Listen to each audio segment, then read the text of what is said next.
Something has shifted inside the House of Windsor. Quietly, without ceremony, without a press release, and without any official comment from Buckingham Palace, Princess Anne has taken one of the most significant symbolic actions of the past decade. According to sources familiar with the royal household's private arrangements, the Princess Royal has formally secured that Princess Diana's most famous tiara, the Cambridge Lover's Knot, remains in the personal use of Catherine, Princess of Wales.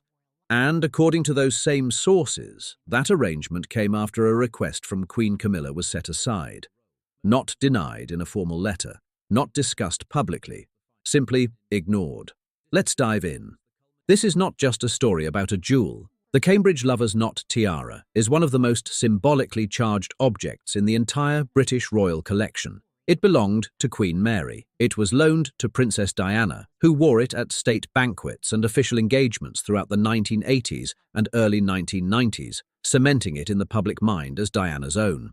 Every time Catherine has worn it since 2015, commentators have noted the deliberate echo. But what is unfolding now is not just symbolism. It concerns the question of who within the royal family holds the authority to decide how Diana's legacy is curated, and who does not. Today, we are going to examine the full history of the Lover's Knot tiara and why it carries such extraordinary emotional weight. We will look at the reported request from Camilla's side and why it was set aside. We will examine Princess Anne's role in this decision and what it reveals about the internal dynamics of the monarchy. And we will ask what this moment tells us about Catherine's standing and Camilla's limits inside the House of Windsor today. To understand why this moment matters, we need to go back to the beginning of the tiara's story. The Cambridge Lover's Knot tiara was originally commissioned in 1913 for Queen Mary, consort of King George V and the matriarch of the modern British royal family. It was crafted by Garrard, the royal jeweller, and modelled on an earlier piece belonging to Queen Mary's grandmother, Princess Augusta of Hesse.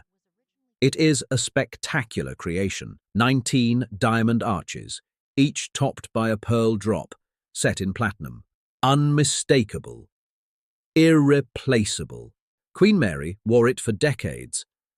After her death in 1953, it passed to Queen Elizabeth II. Then, in 1981, it was loaned to a 20-year-old woman who had just married the Prince of Wales. Diana wore that tiara at state dinners, at banquets, at official events across Europe. It became, in the public mind, hers. When she appeared at a Buckingham Palace banquet in 1985, the tiara in her hair, her eyes already carrying that particular quality of composure over sadness, the photographs defined not just a fashion moment, but an emotional one. After Diana's death in August 1997, the tiara returned to the royal collection. For nearly 2 decades, it sat in storage. Then, in 2015, something changed. Catherine, then Duchess of Cambridge, wore the Lover's Knot tiara to a state banquet. The reaction was immediate. Royal commentator Richard Fitzwilliams, one of Britain's most frequently cited royal analysts, noted at the time that the choice carried an unmistakable message about continuity and lineage within the Wales branch of the family. Catherine has worn it multiple times since, at diplomatic receptions, at state visits, at formal occasions where the visual language of royal succession speaks louder than any statement. King Charles's cancer diagnosis in early 2024 changed several things inside the royal household. Among them, the quiet but consequential question of how royal jewels are formally allocated as the monarchy restructures around a slimmed-down model. According to a source cited by Hello magazine in late 2025, discussions around the allocation of several key pieces from the royal collection had been ongoing behind the scenes for some time. Complex and deeply personal, the source said, given the emotional significance attached to certain pieces. It was in this context that a request reportedly originating from Queen Camilla's household was noted and subsequently set aside. Sources close to the royal household have indicated to outlets including Radar Online that Queen Camilla had expressed interest in formalizing her access to several pieces from the royal collection as part of her role as queen consort.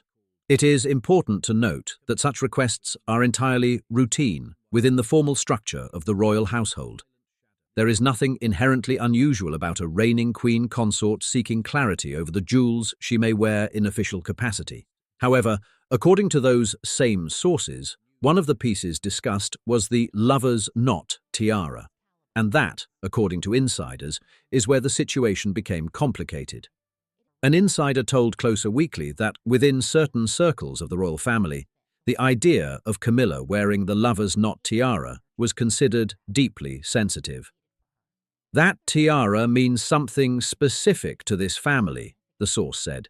It isn't a neutral piece. Everyone knows what it represents. What sources describe happening next is significant. Princess Anne, the Princess Royal, who has long been regarded as one of the most institutionally powerful voices within the royal family, reportedly made her position on the tiara clear through private channels. According to a source cited by the Daily Mail's royal desk, Anne made it understood that the lover's knot tiara would remain associated with Catherine's role as Princess of Wales. The source described Anne's communication as characteristically direct and noted that the matter was considered closed after she weighed in. This is not just about Princess Anne's personal preferences.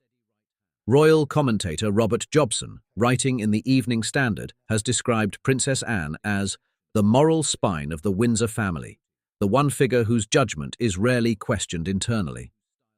She is the most trusted senior royal in terms of institutional standing, a figure whose opinion carries extraordinary weight with both the older generation and with King Charles himself. For Anne to take a position on the tiara is, according to observers, not a gesture. It is a ruling, and the significance goes further still. According to an insider close to Buckingham Palace, Camilla's request being set aside, however quietly, reflects a broader reality about the limits of her influence within the family.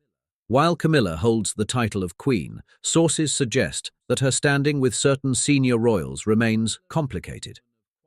She is Queen in name, one palace-adjacent source told OK magazine, but there are parts of this family where Diana's presence is still felt so strongly that Camilla's position is delicate. It is worth noting that Camilla's supporters would offer a different reading, that no formal request was ever made, and that the association of the tiara with Catherine was simply a continuation of existing practice. That reading may be accurate, but what is not in dispute is that the lover's knot remains where it has been since 2015, and that Princess Anne's voice was part of why. The human dimension of this story comes into focus when you consider what the lover's knot tiara actually means to the people involved. For Catherine, Princess of Wales, it represents a direct, visible, tangible connection to Princess Diana, a woman Catherine never met, but whose legacy she has been navigating since the first day she entered public life.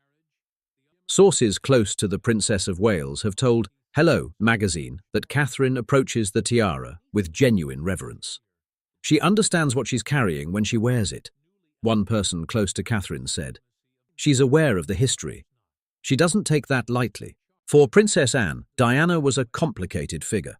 Their relationship during Diana's lifetime was, by various accounts, formal rather than warm.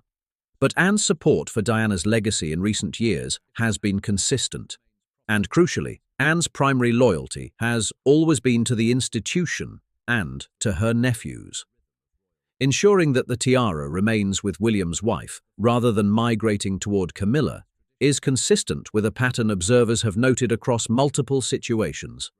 Anne consistently backs the Wales branch when it comes to questions of Diana's symbolic inheritance.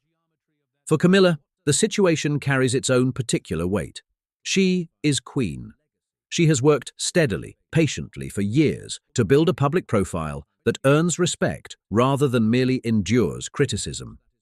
The shadow of Diana has never fully lifted, and moments like this one, however quiet, serve as a reminder that the emotional architecture of the royal family does not always follow formal hierarchy. This is not just a story about a tiara. It is a story about three women, the most examined love triangle in modern royal history, and the question of which woman's vision of the monarchy ultimately prevails. What this moment tells us about the future of the royal family is this: institutional authority and emotional authority are not always the same thing. Camilla holds the title, but Diana's memory holds a different kind of power, one that Princess Anne, in her characteristically quiet way, has just reinforced.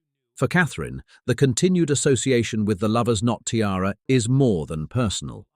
Every state banquet, every diplomatic reception at which she wears that tiara sends a message to the world about which chapter of Windsor history this family is choosing to carry forward.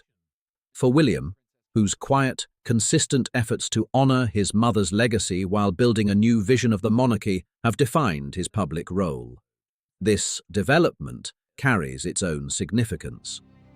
His aunt stepped in. The tiara stays. Some things, it turns out, are not negotiable. Now I want to ask you, do you think Princess Anne made the right call in stepping in here? Or should Queen Camilla have had access to the lover's-knot tiara as part of her role as queen? What does it tell you about Camilla's actual position in this family that her request was quietly set aside? And looking ahead, when William becomes king, do you think there is any version of events in which Camilla is fully accepted as part of the family's inner circle? Share your thoughts in the comments below. If you found this breakdown valuable, please like this video and subscribe to Aristo Life for more royal deep dives. And don't miss our next video, because what Lady Louise Windsor just inherited at Balmoral is something nobody saw coming, and it tells us everything about who truly belongs in this family's future.